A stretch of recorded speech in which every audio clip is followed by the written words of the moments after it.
안녕하세요. 인생은 뿌린 대로 거두는 법이라는 걸 뼈저리게 체감한 40대 후반 남자입니다. 요즘 사람들은 개인주의가 굉장히 강한 것 같습니다. 이웃끼리 서로 돕고 살던 과거와 달리 요즘엔 서로에게 피해를 주지 않기에 급급하지. 하지만 최근 저는 타인의 도움으로 인해 인생의 큰 전환점을 맞이했어요. 제 인생을 크게 바꿔놓은 당시의 사건에 대해 지금부터 이야기해 보도록 하겠습니다.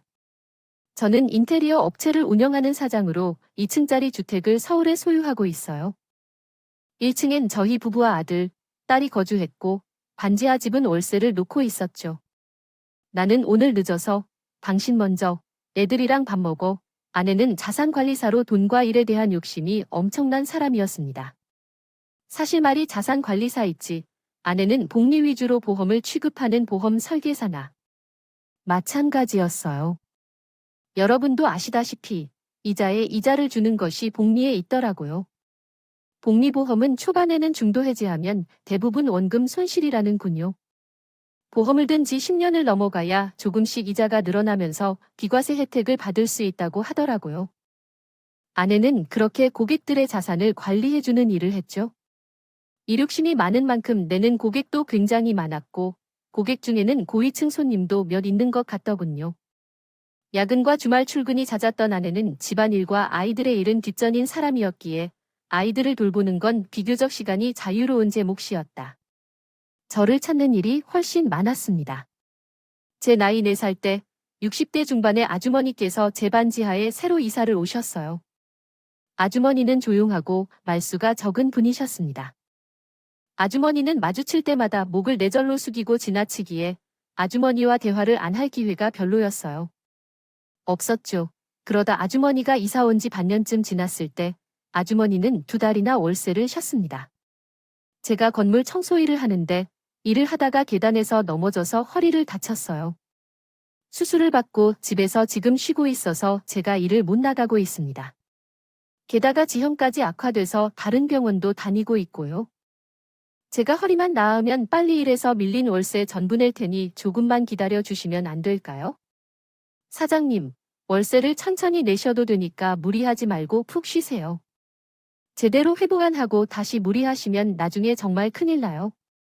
고맙습니다. 사장님, 아주머니가 안쓰럽게도 했고 무엇보다 아주머니를 보면 2년 전 돌아가신 저희 어머니가 생각나요. 저는 아주머니의 사정을 배려해드렸어요.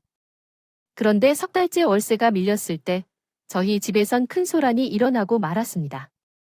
퇴근하고 집에 돌아와 보니 웬일로 일찍 퇴근한 아내가 아주머니 집 앞에서 고래고래 소리를 지르고 있더군요.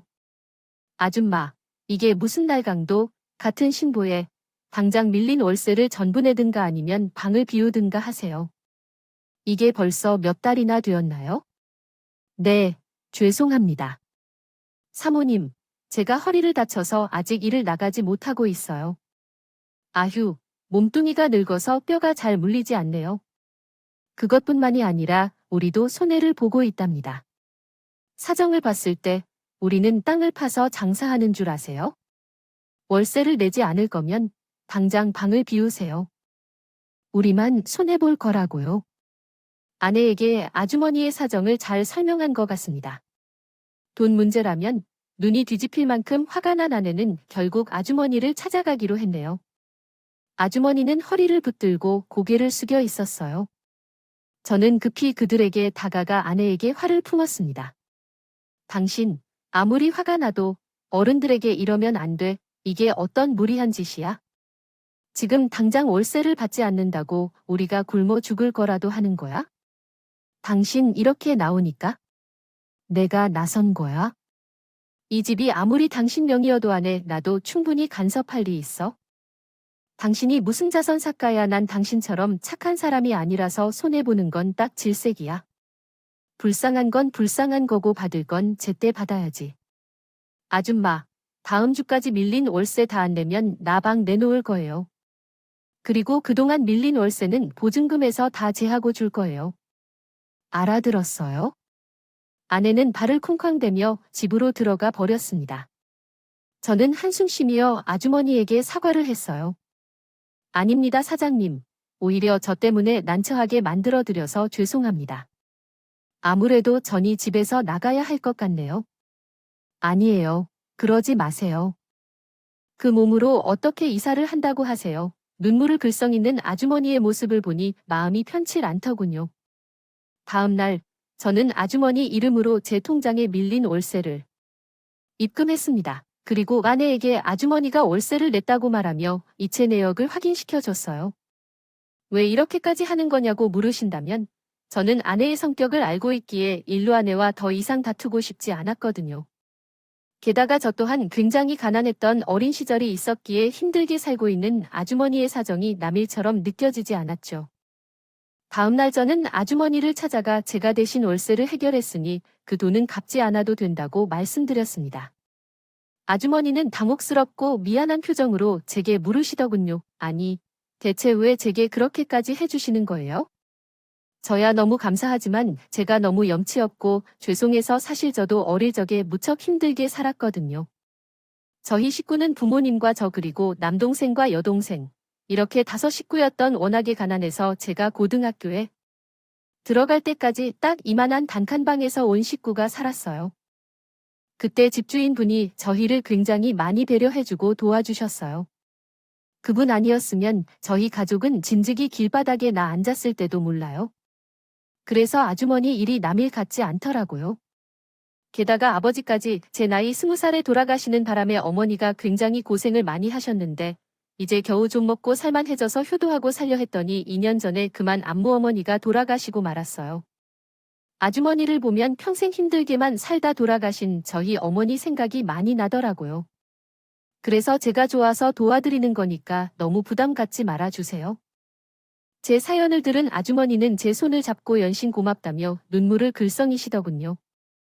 그때 제 눈에 아주머니의 가족 사진으로 보이는 사진 액자 하나가 있더군요. 보였습니다. 그곳에는 젊어 보이는 아주머니와 남편으로 보이는 아저씨, 그리고 아들 둘과 딸 한 명이 화하게 웃고 있더군요. 사진을 보니 아주머니에게 가족이 있는 것이 확실했고 왜 지금은 이 단칸방에 혼자 살고 있는 건지 궁금해졌어요. 근데 아주머니, 실례가 안 된다면 왜 가족들과 같이 안 사시는지 여쭤봐도 될까요? 한 번도 다른 가족들이랑 왕래하는 걸 못 본 것 같아서요. 제 물음에 아주머니는 잠시 가족 사진을 바라보시더니 그리곤 이내 씁쓸한 표정으로 대답하셨고, 대단한 사연은 없어요. 사람 사는 일이 다 거기서 거기죠. 남편은 7년 전에 사고로 세상을 떠났고, 두 아들놈은 남편 유산이 제 재산을 있는 대로 다 뜯어가더이다. 그러다 3년 전에 큰 아들은 뇌출혈로 먼저 죽었어요. 며느리란 것은 그 뒤로 나한테 전화 한 통 없더군요.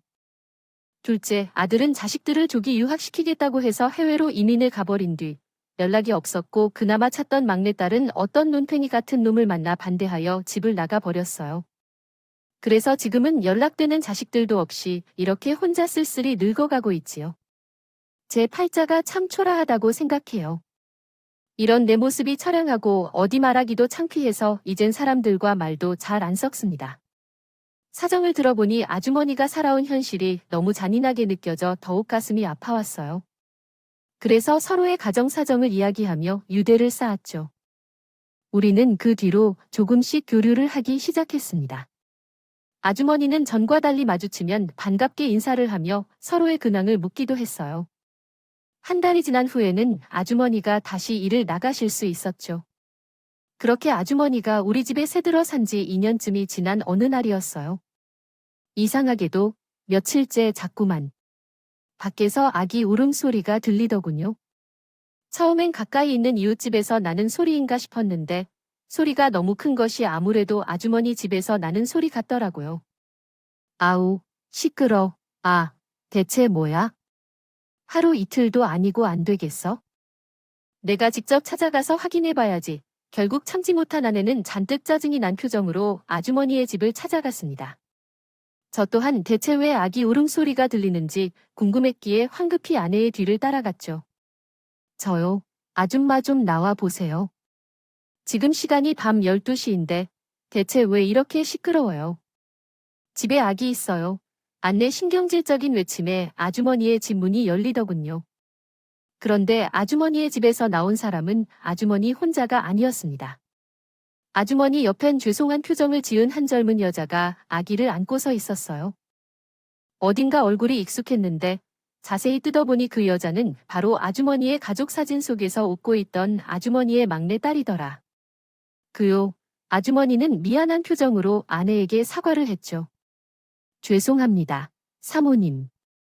사실 며칠 전에 제 막내딸이 집에 와서요. 애가 갈 곳이 없어서 지금 머물 곳이 저희 집밖에 없습니다. 손주는 최대한 제가 잘 달래서 조용히 시키겠습니다. 정말 죄송합니다.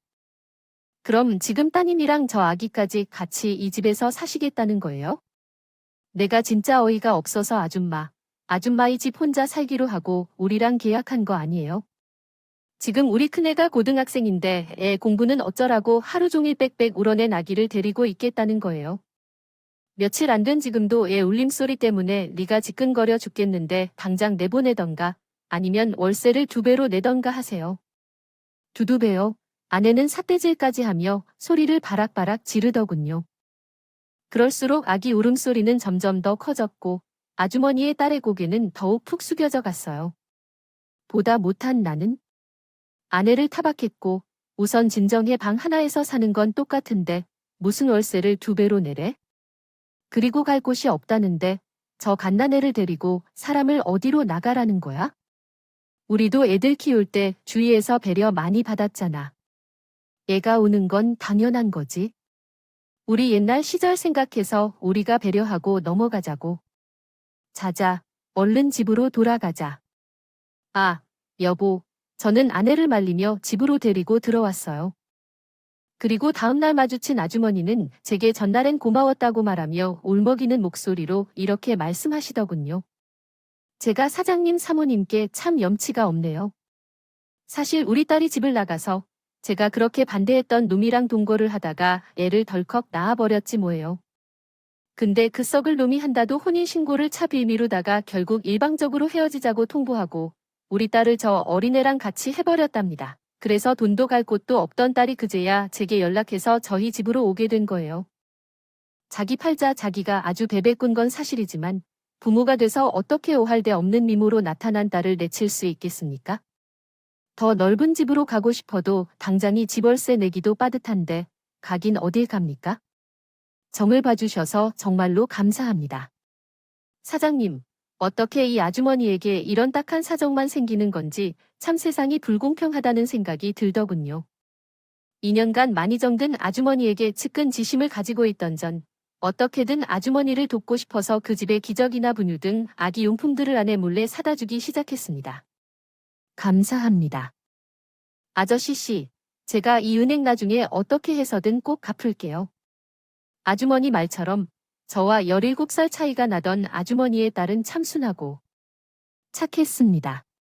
너무 순에 빠져서 그런 못된 놈에게 홀라당 넘어간 건가 싶을 정도로 말이죠. 아주머니의 딸은 새벽에 나가 점심에 일을 끝내고 집에 돌아오던 아주머니에게 아들을 맡기고 오후에 아르바이트를 나간다고 하더군요. 아주머니의 딸은 저를 마주칠 때마다 돈을 많이 벌면 꼭 신세를 갖겠다는 말을 연심 반복하더라고요. 그렇게 아주머니의 딸이 아주머니 집에 온 지 몇 달이 지났을 때 아주머니가 또다시 월세를 한 번 밀린 적이 있었습니다. 아니나 다를까 월세가 들어오는 제 통장을 가지고 있던 아내는 득달같이 아주머니의 집에 달려가 또다시 소란을 피우더니 아주머니는 외출했는지 집에는 아주머니의 딸과 아기 단둘만 있는 상태였어요. 지금 내 남편이 좀 잘해준다고 그거 믿고 대째라 식으로 나오는 거예요. 그렇게 사정을 봐줬으면 월세라도 제때제때 내야지 또 월세를 밀려요. 죄송해요 사모님. 저희 아기가 이번에 많이 아파서 계속 병원에 데리고 다니느라 제가 알바를 못 나갔어요. 병원비도 많이 들었고요. 다음 달까지 어떻게 해서든 밀린 월세까지 꼭 갚을 거예요. 제발 조금만 기다려 주세요. 뻔뻔한 거 뭐였냐? 여전히 돈이 없으면 집을 뺄 것이지. 왜 자꾸 기다려 달라면서 불쌍한 척을 해대는 거야? 무슨 바퀴벌레도 아니고 음습한 집에 숨어서 왜 자꾸 사람 수가 불어나는 거야? 불쾌해서 진짜 바퀴벌레 아니에요. 사모님, 아무리 저희가 월세를 좀 밀렸기는 하니 말씀이 너무 심하신 거 아니에요? 심하게 뭐가 심해? 내 돈 뜯어먹고 내 집에 기생하고 있는 게 바퀴벌레랑 다를 게 뭐야? 잔말 말고 빨리 월세 내요. 아니면 그쪽으로는 애 좀 데려가서 이 집에서 나가던가? 정말 제 울음소리 때문에 내가 잠을 못 자겠다고. 아우, 시끄러워. 예, 너 좀 조용히 못하니? 애가 통제가 안 되면 한 대 때려서라도 좀 조용히 시켜 할 거 아니에요? 여보, 당신 미쳤어. 지금 애한테 뭐라고 하는 거야? 듣다 못한 저는 화를 내며 아내를 말렸습니다. 사람이 사람한테 해도 될 말이 있고 안 될 말이 있지. 사람한테 바퀴벌레로 모자라 갓난애를 때려서 조용히 시키라는 게 말이나 되는 소리입니까? 아주머니의 딸도 아내의 말에 큰 충격을 받았는지 아기를 껴안고 눈물을 펑펑 흘리고 있더라고요. 당신은 왜 맨날 세입자들 편 만들어 집주인으로서 이 정도 말도 못해? 내가 뭐 못할 말 했냐고? 못할 말이야. 당신 어떻게 같은 사람한테 그런 말을 할 수가 있어? 이웃끼리 서로 이해하고 돕고 살 수도 있는 거지. 어떻게 매번 그렇게 돈돈거리기만 해? 당장 집에 들어가 앞으로 이 집 월세에 더는 신경 쓰지 마. 내 통장도 다 내놔. 그 사람들이 돈을 내기 싫어해서 안 내는 것도 아니고 어떻게든 살려고 발버둥치는 사람들에게 꼭 그렇게까지 잔인하게 굴어야 했는지. 너무 화가 나더라고요. 다음 날 저는 아주머니의 딸을 찾아가 아내 대신 정중히 사과를 했죠. 제가 그렇게 화를 냈건만 아내는 그날 이후에도 아주머니의 딸을 마주칠 때마다 대놓고 면박을 주며 노력하는 모습을 보니 저 또한 마음이 아프고 억울했습니다. 하지만 우연히 만나게 된 아주머니의 딸의 성에 있는 행동에 감동을 받았죠. 그 순간 우리 가정이 훨씬 따뜻해졌어요. 여전히 힘들고 혹평도 많지만 우리는 함께 극복하고 있습니다. 함께하는 한이 집이 가장 행복한 집이라 생각해요. 딸의 말에 저는 엄청난 충격에 빠지고 말았어요. 이게 뭐예요? 놀라지 말고 들어주세요, 사장님. 제가 알바하고 있는 장소가 명동인지 애기가 걱정돼서 조금 일찍 퇴근하려는데 명동에서 사모님을 봤었어요. 제 아내를. 네, 처음엔 제가 잘못 봤나 싶었는데 사모님이 맞더라고요. 너무 수상해서 몰래 뒤를 쫓아갔는데 꽤 으리으리한 오피스텔 건물로 두 사람이 들어가는 것을 목격했어요. 문이 닫히기 전에 제가 몰래 따라 들어가서 기둥 뒤에 숨어 있었더니 엘리베이터를 기다리는 동안 두 사람이 나눈 대화를 엿들을 수 있었어요. 이거 그때 제가 녹음한 녹음 파일인데 한번 들어보세요. 아주머니의 딸은 조심스럽게 휴대폰의 음성 파일을 재생시키고 그곳에서 흘러나온 여자의 목소리는 확실히 아내의 목소리였습니다. 도철 씨, 우리 만날 때 쓰고 있는 공실에 정말로 세입자 안 받아도 괜찮아요? 도철 씨, 아내가 눈치채지 않을까요? 괜찮아. 이 건물이 통째로 다 내 건데. 많은 오피스텔 중에 하나쯤은 월세 안 나도 티 안 나. 내 돈은 잘 불리고 있지. 이번에도 낼 세금이 아주 한 무더기 나 당신한테 맡긴 돈 불어날 것만 믿고 피 같은 세금 다 내고 있다고. 그럼요. 그 세금들 생각도 안 나게 제가 아주 크게 도철 돈 불려줄게요. 나 이번 주 금요일에 좀 한가한데 그날 야근 핑계대고 이 집에서 새벽까지 놀다 갈게요. 좋죠. 엘리베이터 도착 신호음을 마지막으로 그 음성 파일은 끝이 났습니다. 너무도 어마어마한 충격에 저는 더듬거리며 물었어요. 그러니까 지금 제 아내가 저 몰래 자기 고객이랑 바람을 피우고 있다는 건가요? 그것도 유부남이랑 사장님이 듣기에도 그렇게 들리시죠? 아무래도 그런 것 같아요. 두 사람이 엘리베이터를 타고 올라간 층수까지 확인했는데 집은 확인을 못해서 어떻게 할까 하다가 기왕 쫓아간 거 집까지 알아내자 싶어서 그 층에 잠복하고 기다렸어요. 엄마한테 전화해서 아기 좀 봐달라고 부탁하고요. 그렇게 시간이나 기다린 끝에 사모님이 어느 집에서 나오는지 제 두 눈으로 똑똑히 확인했어요.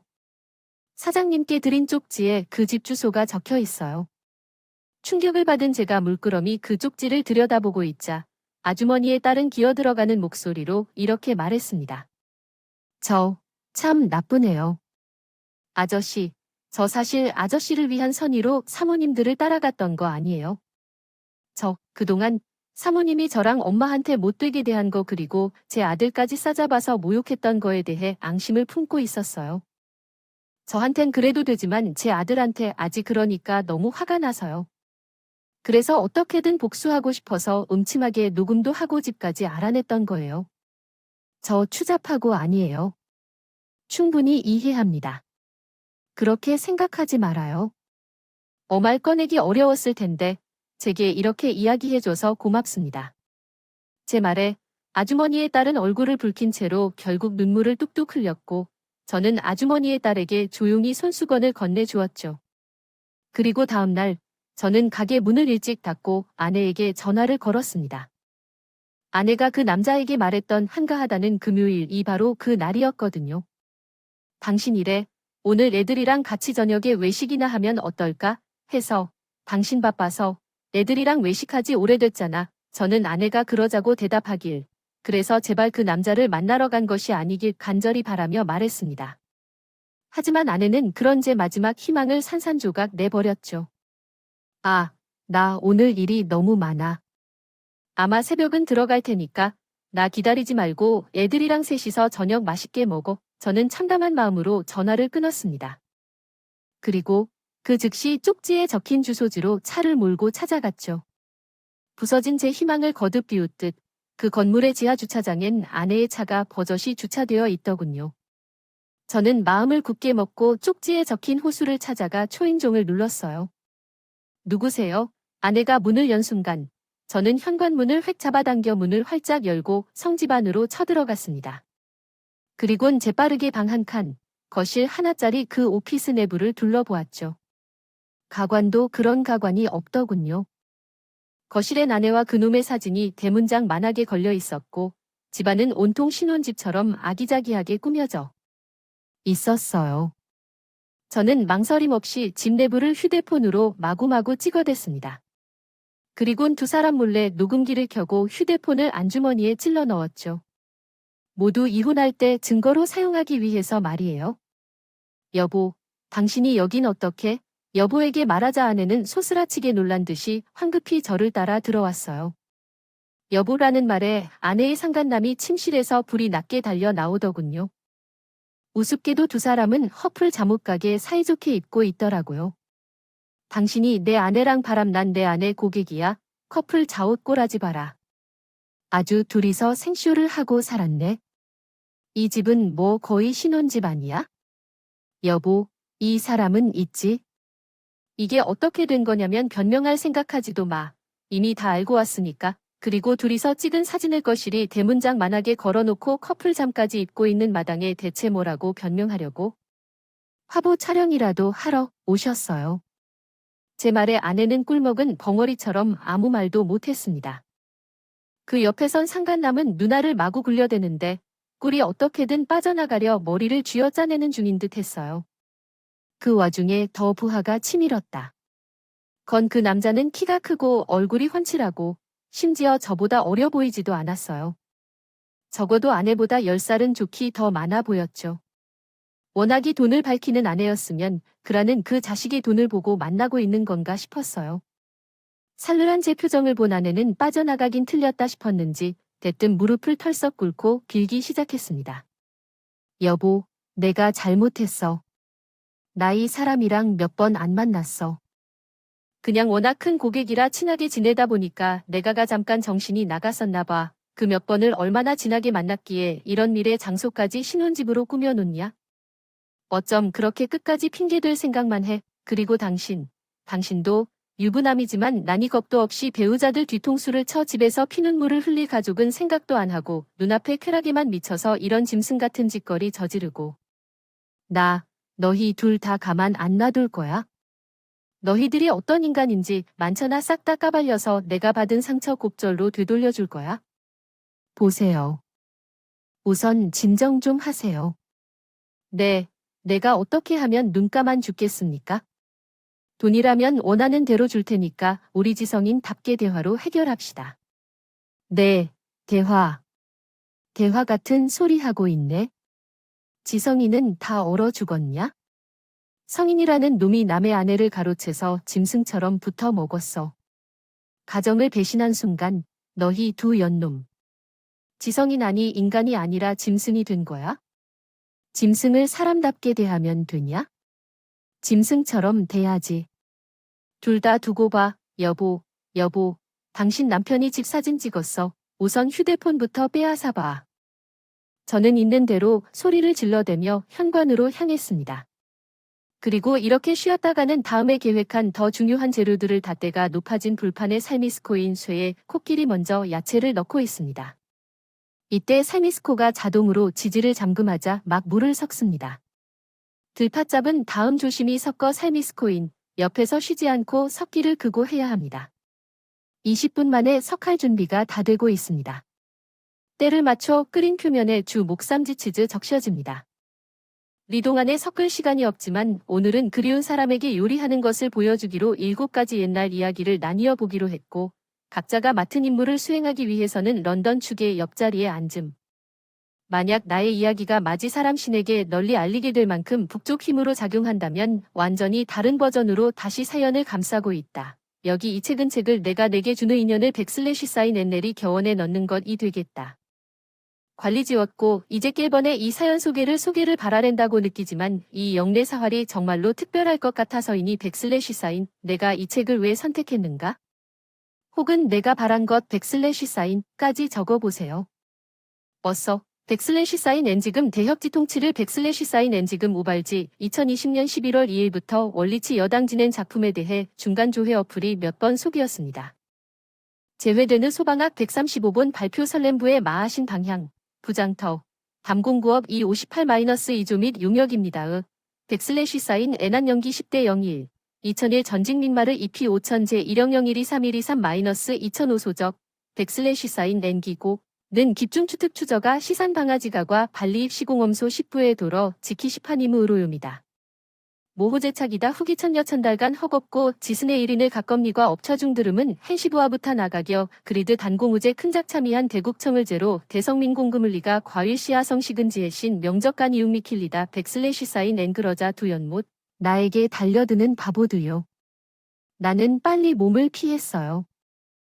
그러자 두 연놈이 서로 쾅하고 부딪히며 이마코를 부딪히며 이마코를 부딪히며 이마코를 부딪히며 이마코를 부딪히며 이마코를 부딪히며 이마코를 부딪히며 이마코를 부딪히며 이마코를 부딪히며 이마코를 부딪히며 이마코를 부딪히며 이마코를 부딪히며 레일즈로 만든 기능을 하청하면 버그가 YAP 될지의 노하드 블록 의거로진막을 가작사 마을 진여막 마치법 부지중한 방버 단밍 천막 가는가 관매지 보사한 경자한 쇼막도지 목동한 맞다밍 달랬어요. 그렇게 조금 진정이 된 후에야 저는 아이들을 앞에 앉혀놓고 최대한 차분하게 상황을 설명해 주었죠. 어차피 시간을 끌고 숨겨봤자 16, 18살로 알건 다 아는 두 아이를 납득시키지 못할 거라고 생각했거든요. 그럴 바엔 차라리 가감없이 상황을 솔직하게 털어놓고 아이들을 이해시키는 게 애들을 위한 일이라고 판단했어요. 아이들은 굉장히 놀란 것 같았지만 내 인상을 쓰며 이러더군요. 생각해보면 별로 놀랍지도 않네요. 엄마가 언제 집에 붙어 있던 적이 있었나요? 다른 남자랑 바람 안 났어도 이미 일이랑 논 사람이 바로 엄마였는데 뭘 오빠 말이 맞아요. 엄마가 언제 가족을 먼저 생각한 적 있었어요? 항상 가족은 뒷전이었는데 엄만 항상 엄마 인생이 제일 먼저인 사람이잖아요. 우린 괜찮아요. 아빠 오히려 아빠가 너무 놀랐을 텐데. 아빠 괜찮은 거예요? 분명 자신들도 상처를 받았을 텐데 의젓하게 아빠인 저를 먼저 걱정해주는 아이들의 말에 그제야 눈물이 핑 돌군요. 이렇게 사랑스러운 아이들을 두고 어떻게 바람을 피울 수가 있지 싶어. 아내에 대한 분노의 불길이 더도 거세져만 갔죠. 여보, 문 좀 열어봐. 비밀번호. 또 언제 바꿨어? 밖에 짐은 다 뭐고. 여보, 우선 우리 집에서 얘기 좀 해. 우리가 같이 산 세월이 얼만데? 어떻게 내 얘기 제대로 들어볼 생각도 한 번은 안 할 수가 있어? 그날 저녁 뒤늦게 집으로 돌아온 내는 제가 비밀번호를 바꿔 놓은 잠금 장치를 열지 못해 문을 두들겨대며 소리쳤어요. 아이들은 굳은 표정으로 제 손을 잡았고 저는 현관문을 향해 소리를 질렀습니다. 말, 한 번 잘했네. 우리가 같이 산 세월이 얼만데? 그 긴 시간 동안 쌓은 의리를 배신하고 바람을 피워 당신은 더 이상 내 아내도 애들 엄마도 아니야. 그럴 자격도 없어. 좋은 말 할 때 저 짐들 다 가지고 다른 데로 꺼져버려. 아니면 당신 경찰 불러서 쫓아내고 저 짐들은 돈 주고서라도 소각장에 갖다가 다 태워버릴 테니까. 여보, 나한테 제발 이러지 마. 내가 갈 데가 어디 있어? 우리 아빠도 오빠 내랑 같이 사는데 우리 오빠 성격 무서운 거 알잖아. 나, 오빠 내 가면 정말 맞아 죽어. 그럼 아까 그놈이랑 있던 그 집으로 다시 가던가? 내 집엔 당신이 발 디딜 공간 따윈 단 1cm 없어. 꺼져. 아내는 한참을 엉엉 울더니 30분 정도 지난 후엔 그놈의 집에 간 건지 어디로 갔는지 조용해지더니 조금 뒤에 나가보니 대문 앞에 던져 놓은 짐들도 사라져 있더라고요. 밖이 조용해지길 기다렸는지 그제야 지하에 사시던 아주머니와 딸도 문을 열고 나왔는데 딸에게 이야기 전해드렸는지 아주머니는 제 손을 잡고 눈물을 글썽이며 이렇게 말씀하셨어요. 우리 딸이 해준 얘기 때문에 회난분란이 일어난 건 아닌지 모르겠어요. 이렇게 좋은 분에게 왜 이런 일이 일어났을까요? 저는 괜찮아요. 그리고 괜한 분란이 아니라 아주머님 따님 덕분에 제가 큰 위기에서 벗어난 거예요. 아주머 이 딸 아니었으면 전 언제까지고 이렇게 바보처럼 속고 살았겠죠. 정아 씨, 정말 고마워요. 아주머니 뒤에 서 있던 아주머니의 딸은 울적한 표정으로 제게 고개를 꾸벅 쓰이더군요. 저는 주말 내내 정보를 알아보고 월요일이 되자마자 이혼 전문 변호사를 선임했습니다. 그리곤 변호사의 인맥을 통해 두 연놈 대해 조금 더 알아봤더니 아주 가관이더군요. 상간남은 아내보다 무려 13살이나 많은 놈이었고 돈이 많은 처가에 떵떵거리며 살고 있었더군요. 그 와중에 절세를 하고 싶어 알아보다가 아내를 만나게 되었던 것 같아요. 더 웃긴 건 두 사람이 눈이 맞았던 게 아니라 아내가 큰 재산을 가진 상간남을 고객으로 꼬시고 처음부터 자산관리자 겸 메인 역할을 조건으로 내걸었다고 하네요.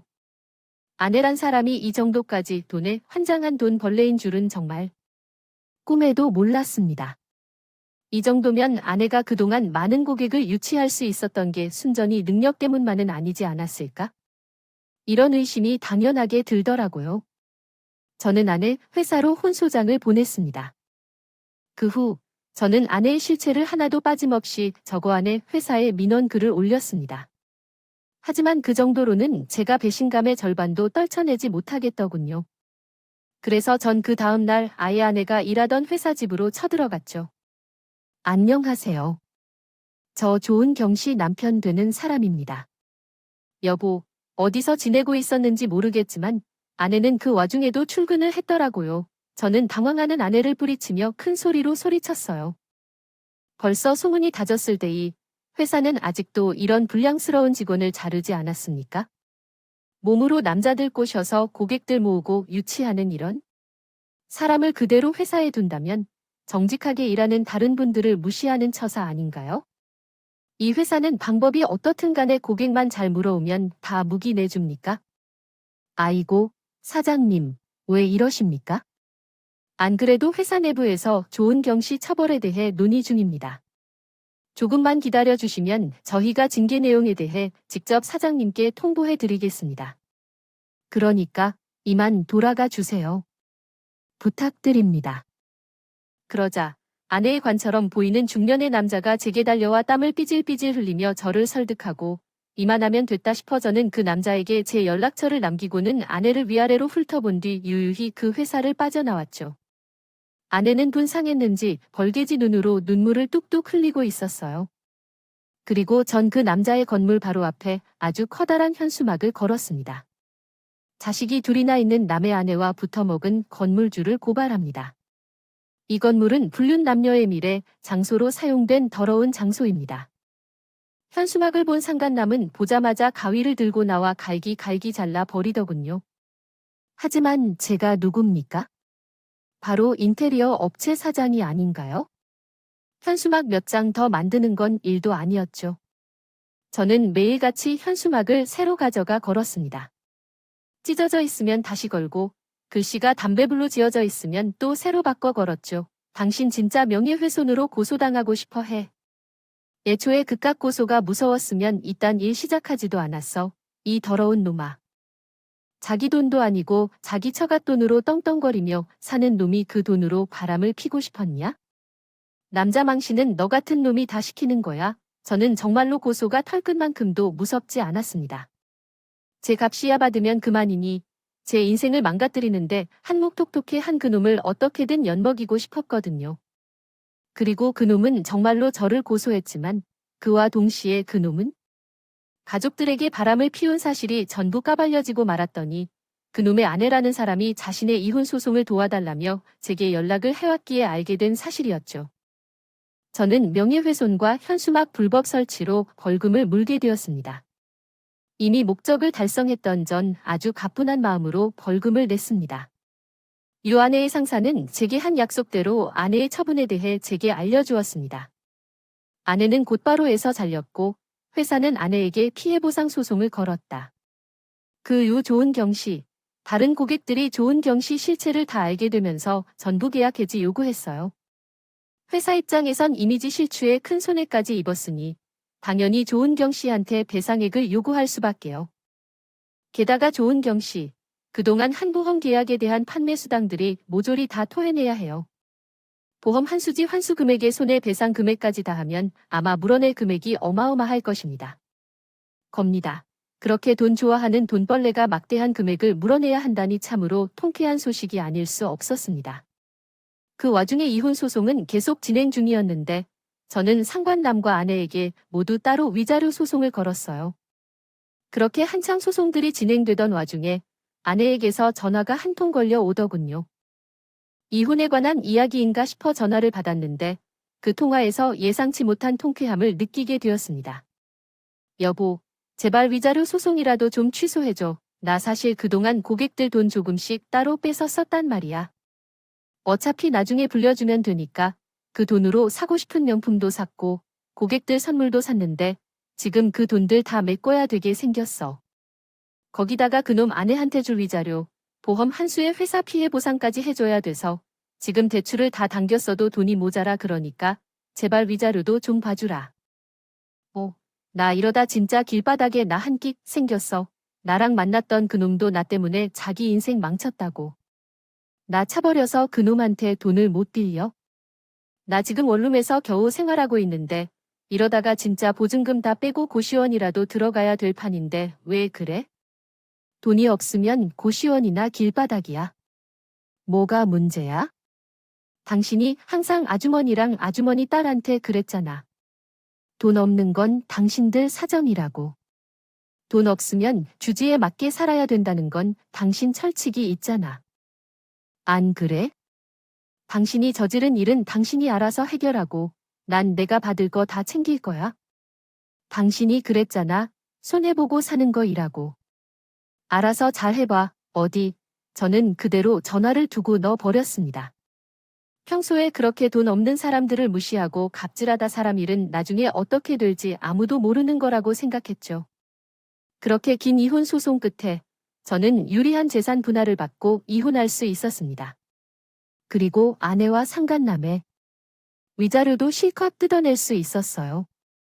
그 뒤 얼마 지나지 않아 상간남의 아내가 제게 상간남의 최후도 이야기해 주더군요.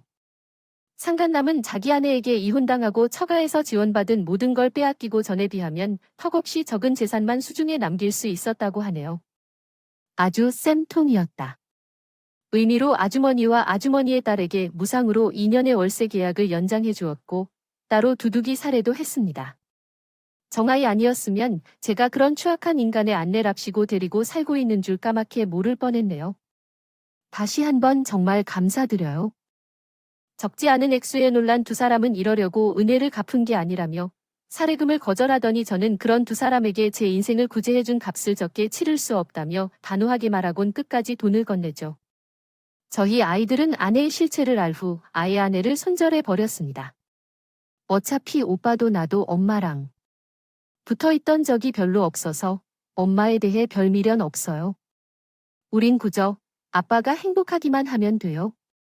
그런 아이들의 말에 제가 좋은 남편은 아니었을지 언제나 좋은 아빠였기를 했었구나 하는 생각에 마음이 뭉클해지더라고요.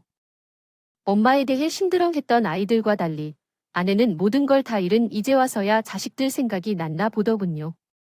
이혼한 지 몇 달이 지난 얼마 전 아내는 제가 전화를 받지 않자 제게 이렇게 문자를 보냈더라고요. 여보, 당신도, 애들도 내 전화는 통 받질 않네. 애들이 나 안 보고 싶대. 난 애들 너무 보고 싶은데. 지금 사는 고시원에 창문도 없어서 하루 종일 너무 우울한 생각만 들어. 애들이라도 보면 숨이 좀 틀 것 같아. 제발 한 번만 애들 좀 보여주라. 애들에게 한창 엄마가 필요했던 시기엔 그렇게 밖으로만 나돌더니 이제 와서 저렇게 후회해봤자 무슨 소용이니까 그냥 문자를 무시할까 하다가 괜히 헛된 희망 때문에 전 아내가 계속 제게 연락을 할까봐 저는 간결하게 답장을 보내고 아예 전화내 연락처를 차단해버렸어요. 난 당신이 애들 봐도 상관없어. 근데 애들이 당신 얼굴 보기 싫대. 이제 알겠어? 당신은 그놈이랑 바람을 피웠던 그 순간 우리 가족 모두를 잃은 거야? 당신은 더 이상 애들에게 엄마로서의 가치가 없는 인간이니까? 평생 땅을 치고 후회하며 살길 바래. 당신, 연락 전 이만 차단할게. 그게 전 아내와의 마지막이었습니다. 전 아내 오빠인 형님은 편찮으신 전 장인어른 대신 제게 전화해 마지막 사과를 하시더군요. 자신도 그딴 동생 없는 인간 취급하며 살 생각이라면 그렇게. 전 아내는 철저히 이기적인 삶을 살다가 결국 부모, 형제도, 남편과 자식도, 직장과 돈마저 전부 잃어버리고 만 거예요. 지금 아내가 어떻게 사는지 저는 알지 못합니다. 저도 아이들도 더 이상 아내와 연락을 하지 않을 거예요. 않으니까요. 아마 고시원 방에서 눈물 젖은 라면이나 술을 마시며 매일 밤을 지새우고 있지 않을까 싶네요. 안타깝지만 어쩌겠습니까? 다 자업자득인 것을요. 지금 아주머니와 아주머니의 딸 그리고 아기는 더 없이 편안하게 살고 있습니다. 이제 눈치 주는 아내가 없으니 저와 아이들은 아기를 포함한 세 사람을 집으로 초대해 종종 저녁 식사도 하고 합니다. 애들은 아주머니를 할머니라고 부르며 돌아가신 저의 어머니를 대하듯 존중하고 아주머니의 딸도 이모하며 잘 따르곤 합니다. 엄마를 잃어버린 제 아이들과 외로움과 싸우던 두 사람 그리고 저와 아기까지 우리 여섯은 서로를 의지하며 힘을 내어 열심히 살아가고 있답니다. 언제까지 세 사람이 우리 집에 살지 모르겠지만 세 사람이 더 좋은 집으로 이사가는 그날까지 저는 최선을 다해 도와줄 생각입니다. 저는 그들에게 은혜를 입은 사람이자 그들의 이야기를 나누며 살아가길 바랍니다. 혼자가 아닌 서로 돕고 지키며 이어진 선으로 인해 따뜻한 가족과 이웃이 함께해 감사한 삶이 이어지리라고 믿습니다. 함께 해주셔서 감사합니다. 세상을 만들어 나갔으면 좋겠습니다. 저는 언젠가 또다시 따뜻한 이웃의 손길로 여러분의 곁에 찾아갈게요. 감사합니다.